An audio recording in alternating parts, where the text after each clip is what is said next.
Bardella dévoile son plan d'action en 4 points pour faire plier les pays étrangers. Je suis d'accord avec l'idée, hein, mais on va regarder si c'est légalement possible.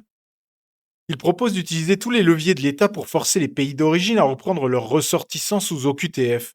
Écoutez ces 4 mesures choc.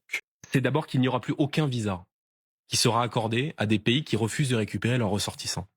Deuxièmement, nous couperons l'aide publique au développement aux pays qui refusent de récupérer leurs ressortissants.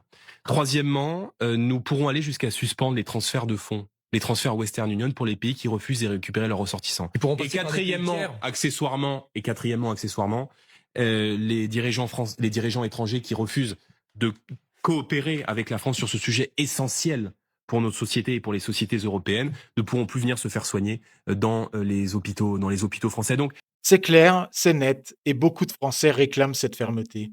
Mais faisons un vrai crash test juridique sur ces 4 mesures. 1. Couper les visas. C'est faisable.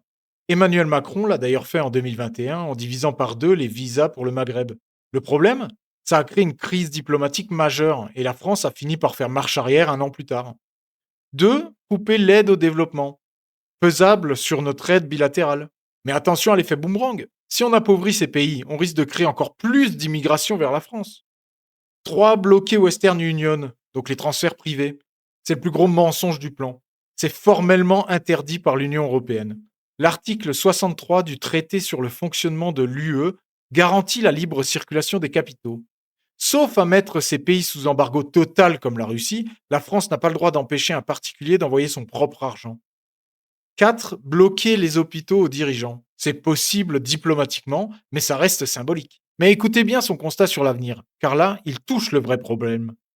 il faut changer de philosophie. Et moi, je suis convaincu que il y a beaucoup aussi de chefs d'État qui en Afrique attendent que la France se remette sur pied, qui attendent des coopérations nouvelles avec la France, non pas de vivre dans l'ombre ou de vivre dans une forme de tutelle, mais qu'on développe de vrais partenariats économiques en contrepartie avec ces pays africains. On a des sociétés françaises fabuleuses qui pourront évidemment contribuer au développement d'un pays dont, je vous rappelle, il est le continent, la bombe démographique du 21e siècle. Je veux dire, d'ici à 2050, l'Afrique va passer d'1,2 milliard d'habitants à 2,5 milliards d'habitants. Sur le constat de la bombe démographique africaine, il a 100% raison. Et c'est justement pour ça qu'on a besoin de solutions qui fonctionnent dans le monde réel. Le vrai problème de ces discours politiques, c'est qu'on promet des mesures radicales aux Français sans leur dire qu'on a signé des traités qui nous empêchent de les appliquer.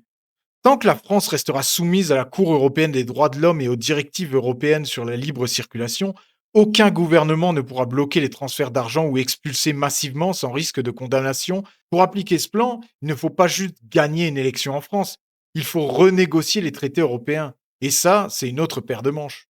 Et vous, préférez-vous un discours radical qui rassure ou un discours honnête sur les blocages juridiques de l'Europe? Pour ouvrir les yeux sur les promesses des politiques, partagez cette vidéo.